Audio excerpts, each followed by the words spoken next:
And up next, we have Dr. Stephen Kane. He works in ophthalmology here at Columbia University, and he is kind enough to come talk to us about eye-related disorders and KAND.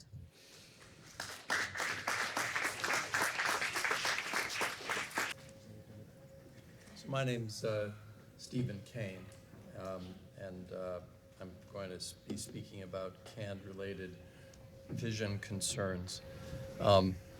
I'd like to thank Ms. Atchley, who I've not quite met yet, Mr. Rosen, and Dr. Chung for the kind invitation to join you today. This talk is very clinical, and I hope it's useful. It does not mention genes, it does not mention gene therapy, it does not mention pharmacology. It instead applies some general elements of neuro-ophthalmic practice to concerns, I think, that are specific to people who are affected by KAND. And currently available therapies that I think are helpful and that I think are not helpful, and adaptive behaviors are going to be mentioned. So let's see if I can do this. Yes, I can. Okay. So what we're going to talk about. So KAND is a diffuse but uneven and variable disorder. Its diffuse effect on the brain is a very good way to understand the great variation in symptoms and signs. Not everyone gets or is affected by all the features of any condition. In KAND, the severity of a person's overall condition and its individual components can be quite great. The visual system is diffusely and unevenly distributed across the brain. So visual manifestations can also be similarly quite variable. Visual loss is best viewed as only one manifestation of KAND. It's not a base cause of other manifestations. And that's important to get across, and you're going to hear me mention it again. So visual loss is really but one of many symptoms on the left column here. Other symptoms such as clumsiness or imbalance, or they can sometimes be attributed to loss of vision instead of, for example, weakness or involvement of the cerebellum and discoordination. The signs that I think are most likely to accompany visual loss in KAND, real visual loss in KAND, are seizures and optic atrophy. In general, adaptation occurs in response to any neurological deficit, particularly in children, that they're extremely adaptive. But when you have so many different aspects of brain function involved, the adaptation can be limited, and particularly in a disorder that has a very diffuse nature. And the other neurologic domains beside vision are not 100% intact. Still, though, a child's strengths can be enhanced and used for adaptation to help foster communication, activities, and education. So, because of the cellular nature of KAND, it's a diffuse process, and we anticipate it's going to have wide-ranging effects across the brain. Much of the brain is more or less directly related to vision. Vision really begins in the occipital lobes, in the in the back of the brain here,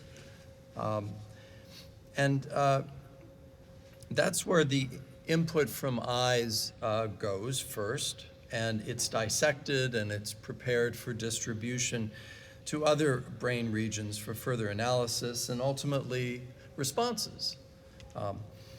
We see in this schematic, though, that the activity spreads from the occipital lobes to other more anterior or forward areas.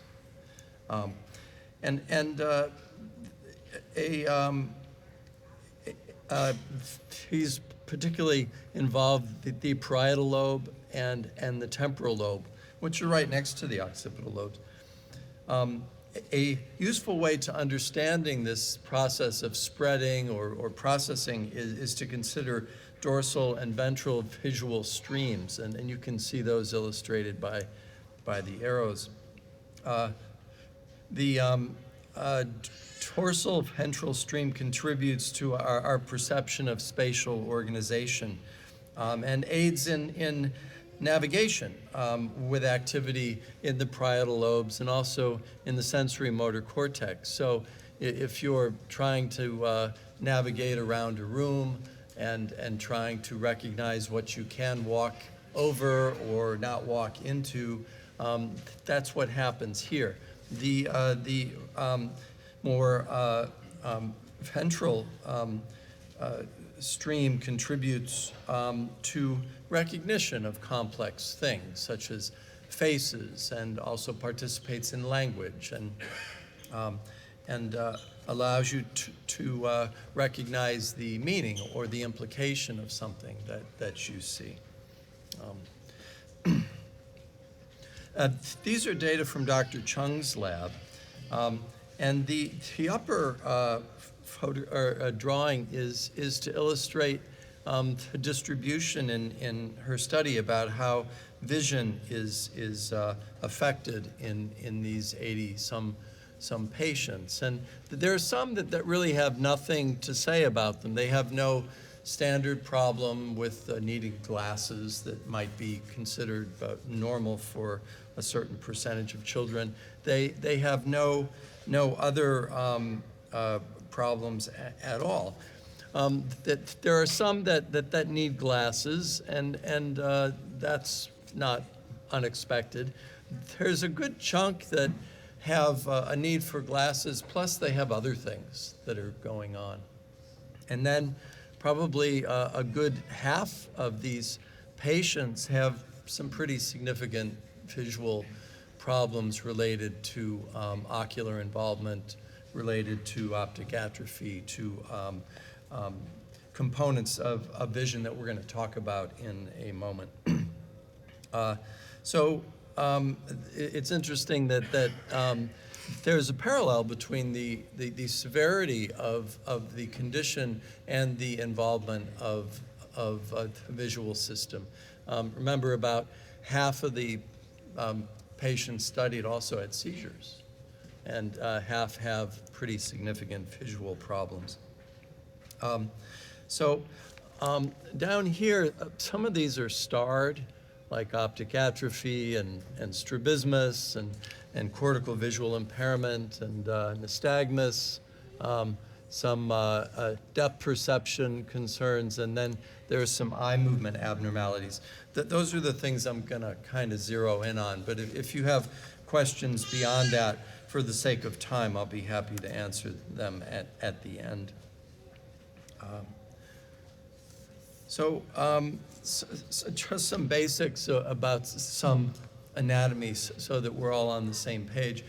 The eye is really a very sophisticated camera, and it's able to focus an image through optical elements, a cornea and a lens, and project an image on the retina in the back of the eye. So the eye is creating this image, and it's focused on retina instead of on film in a camera. And that's really what most of the ocular structures that we consider part of an eye do. However, the real magic happens in the back on the retina, which is the inner lining of the eye. And that's where the retina interprets these little particles of light, and it transduces them, and it changes them, if you will, into the electrochemical language that the brain can understand. So all that happens in the retina, and And this information is then transmitted from the eye along the optic nerve. And the optic nerve is like a fiber optic cable.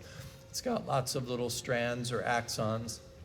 Typically has about 1.1 million of them in most young people and adults. All this information then goes back first mostly to the occipital lobes in the back of the brain. And then we have processing, as we discussed before. The optic disc is the very end of the optic nerve. And it's about 1.5 millimeters in diameter. And it's the only part of the brain that we can physically see with our own eyes. The health of the optic nerve, the number of these axons or 1.1 million threads, and its ability to function and transmit this visual information to the brain, all of that affects vision.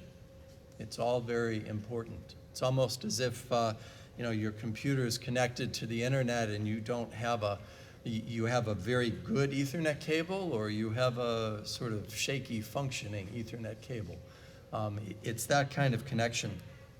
Optic atrophy means there's a loss of these axons and a thinning of the optic nerve, accompanied by some degree of loss of visual function.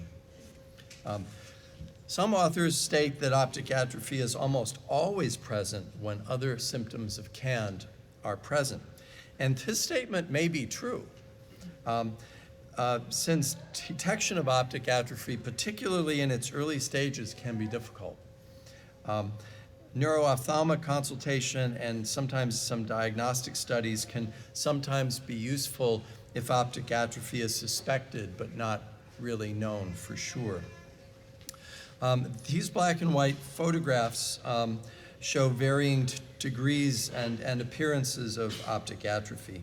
And these are from a standard textbook of neuro-ophthalmology by Walsh and Hoyt. The optic disc is represented by this little kind of gray-white circle here in these three drawings.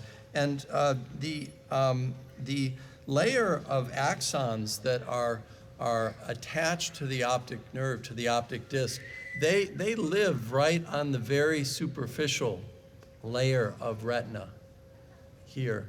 And so as you go down this trio of drawings, you can see that this layer of axons is gradually increasingly lost as we descend in the drawings. And these swaths of lost nerve fibers, they correspondingly increase in these black and white photographs of actual retina, where you can see these dark areas. They're very thin here, they get wider here, and it's really pretty wiped out by the time you get down here. And the color photographs on the far right show what you would look at if you looked inside of an eye. So here's a normal fundus or the very back part of the eye, and here's a normal, nice pink optic disc and normal blood vessels. And here on the very side, on the very lateral edge of the optic disc in this patient's eye, it's pale. It's not pink. And what that means is that the axons that are correspondingly across the retina attached to this area are thinned. And that's an example of optic atrophy. What are the effects of optic atrophy? Well, much information is gathered by reading an eye chart, right? You go see your eye doctor and you read the eye chart.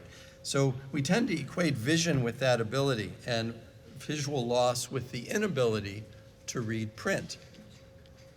While acuity measurements are helpful, they are not a complete assessment of vision. There's a lot more to it. And having normal acuity does not preclude having a significant visual problem. The normal acuity, 20/20 acuity, can coincide with a significant visual problem. Compounding that, acuity testing in a young child or a person, an older person with a significant neurologic impairment can be challenging. And sometimes I will see older patients, adults. Why? Because I hang out with kids all day and I think like a kid. And sometimes older people need that kind of attention and that kind of consideration to really fully understand them.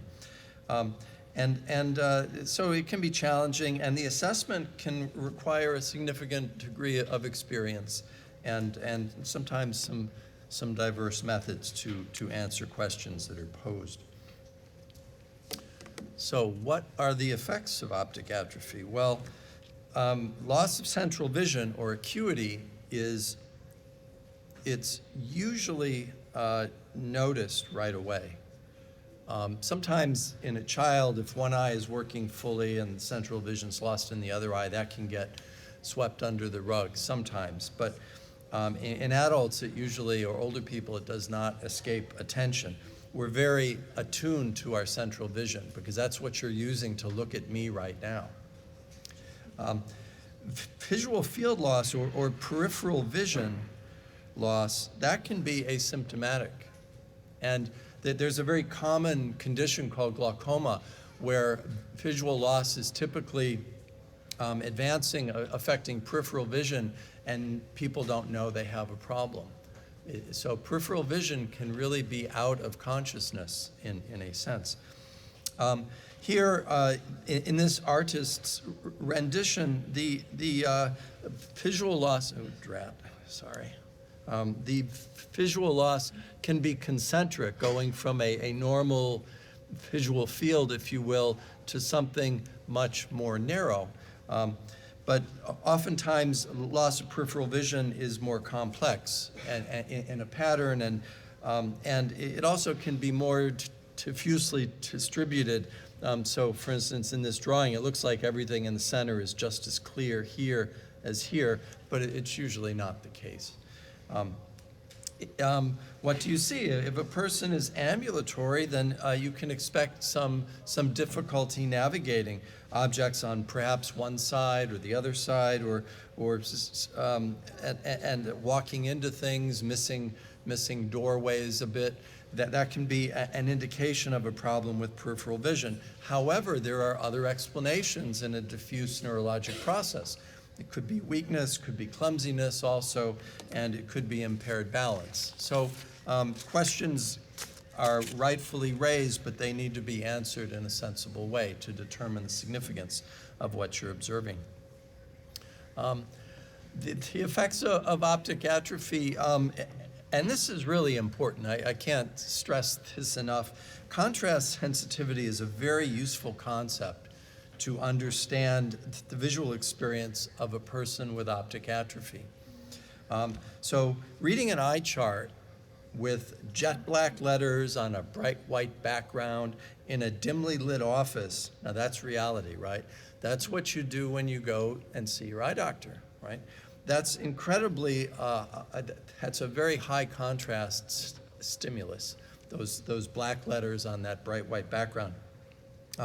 That's not real life. And so contrast sensitivity, there's a loss of it, and that's the ability to detect subtle things. So maybe one color pink from a slightly different color pink, being able to tell that they're different. It's not color blindness in the sense of you can't tell reds from greens or an absolute thing. It starts out as being quite subtle.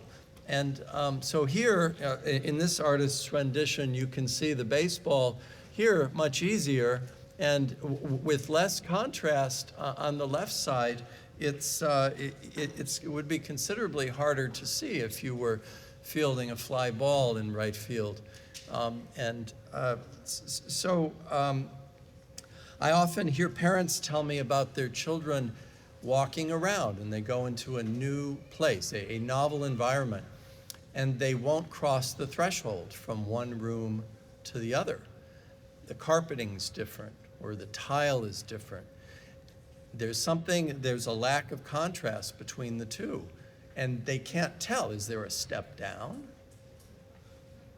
So they are very reluctant sometimes. Also, walking downstairs. So this is an artist's rendition. I'm not quite sure it really looks like this, but as you can see, walking downstairs can be kind of tough if the stairs are all the same color, because you can't tell how deep the step is. You sometimes can't even tell where the first step is. And so patients who have optic atrophy have impaired contrast sensitivity. And lastly here, there's something that I call associations, which are another effect of optic atrophy. And what I mean by that is the complex downstream visual processing that goes on, such as visuospatial perception, that makes it hard to understand and organize the world that's immediately around you. And that can be worsened with optic atrophy as well. So adaptation. So things that can be helpful, because we don't have a treatment for this just yet, is first of all, realize that children have much better near vision than they have distance vision. And children also can do something really remarkable, which I am very jealous of, which they can hold things right in front of their face and focus them. And that's something when you get old and you need reading glasses is lost. So you want to get the game, you want to get the information in a classroom away from the TV, away from the smart board, and you want to get it in front of the child. You want to get it at their desk so that they can do their thing. Also, I have learned from my patients. I just ask, well, how's school and how you getting along? Is there anything you need? And how do you deal with what's on the board? And they teach me. It's just great. They whip out their phones and whip out their iPads at their desks, and they take photographs of the board all day long. And they have it right at their phone, then they're enlarging it, they're zooming around, and then they take another photograph when there's something else that's on the board. Some can also make some audio recordings of this as well. And so you're taking notes, you have a record of the class, and you are fully engaged in spite of not being able to really see everything that's on the board. It's very useful. And nobody has to worry about sitting next to a closed-circuit TV. Nobody wants to sit next to a closed-circuit TV, but they're happy to have their phones and their tablets with them in a social sense. Other things that are helpful, so reading. If you have loss of peripheral vision, particularly on one side, like let's say on the right side, in English we read from left to right, so you're reading into a blind spot all the time. It makes it hard. If the blind spot's on the left side, then when you finish the line, you have to find the beginning of the next one. And that's not easy too. And all of these things add up to make it less rewarding and just more exhausting to do something that we take for granted, like reading. So I suggest to take a Pokemon card and just put it under each line and go down the page. Something simple like that can be very helpful. And don't forget, children can have other problems besides, if you have a child who does not want to read, they can have other problems besides optic atrophy. Don't just be tempted to blame everything on that.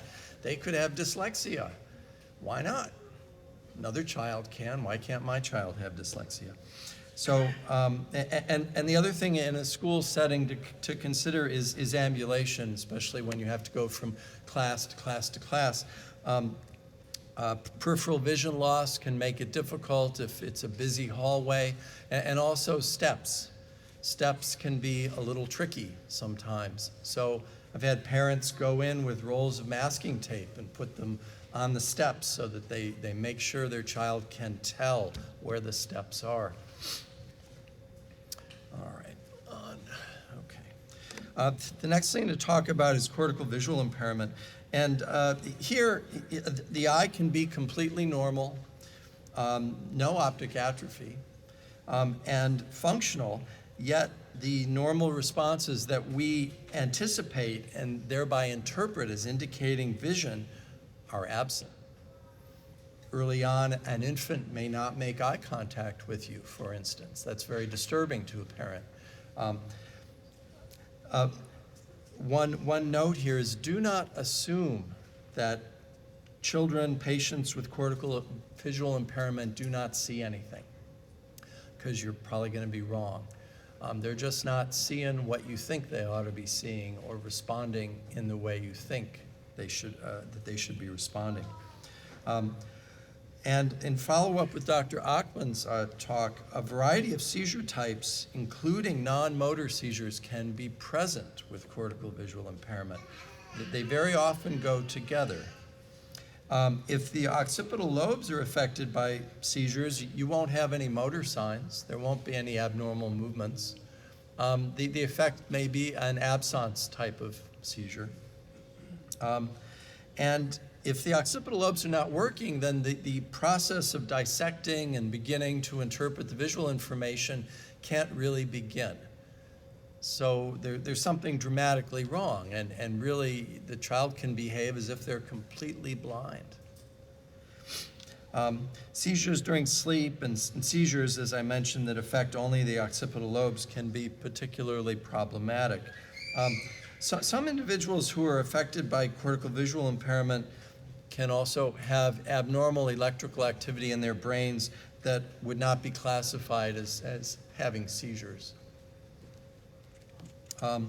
A hallmark of cortical visual impairment is intermittent visual attentiveness. Sometimes yes, sometimes no. You know that's a brain problem because eyes don't do that.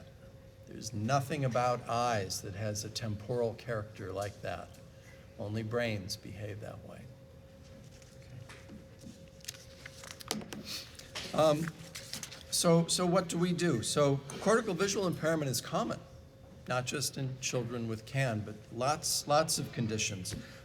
Prematurity, post-concussive injuries, epilepsy. There are many conditions as well as intrinsic cerebral disease that are associated with cortical visual impairment.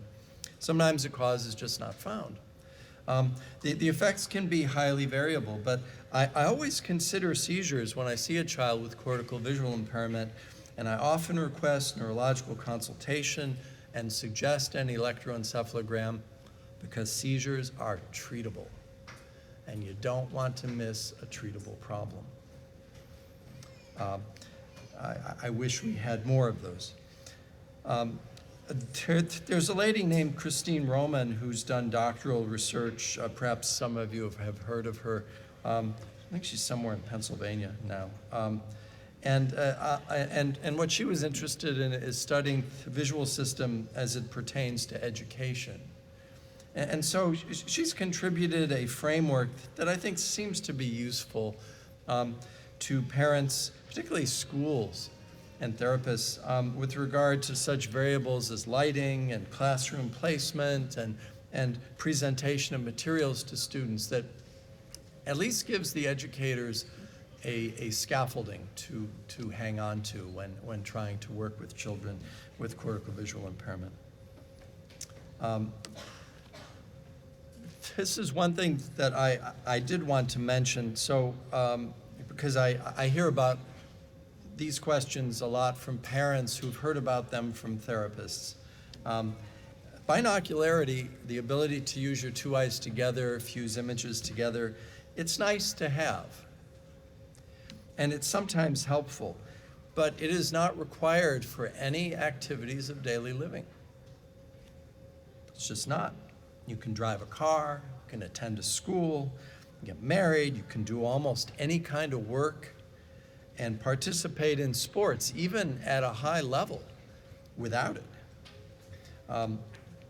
So its importance is maybe a bit overstated in that context. One aspect of binocularity is depth perception. And that comes up a lot. And its importance, the importance of depth perception can be unnecessarily stressed, particularly by therapists. That there are two types. There's stereo vision, which is the binocular experience you get when you go to a 3D movie and you pay extra. And then there is the monocular or one-eyed assignment of object locations in your environment. I can tell that you're closer than you are just with one eye. I don't need two eyes. So if I have one eye closed, I have no stereo vision at all, zero. But I can still tell that. And the reason why I can is because I'm using an aspect of visual-spatial processing to do that. My brain can put together what's going around me. Activities of daily living also do not depend on stereo vision. They just don't. Almost all of our societal needs are based on the possibility of its absence, just like color vision. Society is based on knowledge that 5 to 8% of men are red-green colorblind. So you don't just have a red light or a green light at a stop sign. It has a spatial organization, and that's to acknowledge mostly guys, okay? Visual spatial problems, though, that affect monocular organization of the world around you, those tend to diffusely localize in the brain, and those can be more limiting in terms of adaptation. And that admittedly is a harder nut to crack. Just a couple other things too. Early strabismus, your child's eyes cross, they do not see double, okay? Don't. Children have a wonderful ability to suppress that. It doesn't infer anything about their educational abilities. And to them, everything looks normal, really.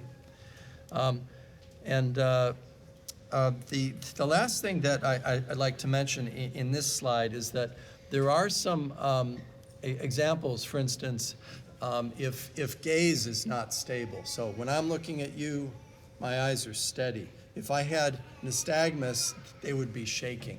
And that means there's a problem with gaze stability. Also, it's possible my eyes might cross. My eyes might cross, but if I turn my head, they're not crossed. So in both cases, in response to gaze instability or strabismus, I may have a preferred position in space with my head. I may turn my head this way, I may have my chin down, chin up, or head tilted, whatever. That is a child's compensation. So when you see a child doing something like that, think first, what are they getting out of this? Because it's not easy to do. If you walked around with your head tilted like this for 10 minutes, it would drive you nuts. But they do it constantly, and they get something valuable out of it if they're doing it. And they're very often compensating for a problem. And for very little children, that is the best therapy, is to allow them to do that, which permits their visual system to develop normally. Don't try to don't have the resolution of that compensation, of that behavior, be the goal of a therapist, because it just may not be possible. The child may just say no way, no matter what they do, and it's not a productive use of time. Sometimes then later on, usually when children are a bit older, they can have, if the problem is an ocular one, they can have eye muscle surgery, which can straighten eyes, improve binocularity, as well as improve the head posture that they prefer at baseline.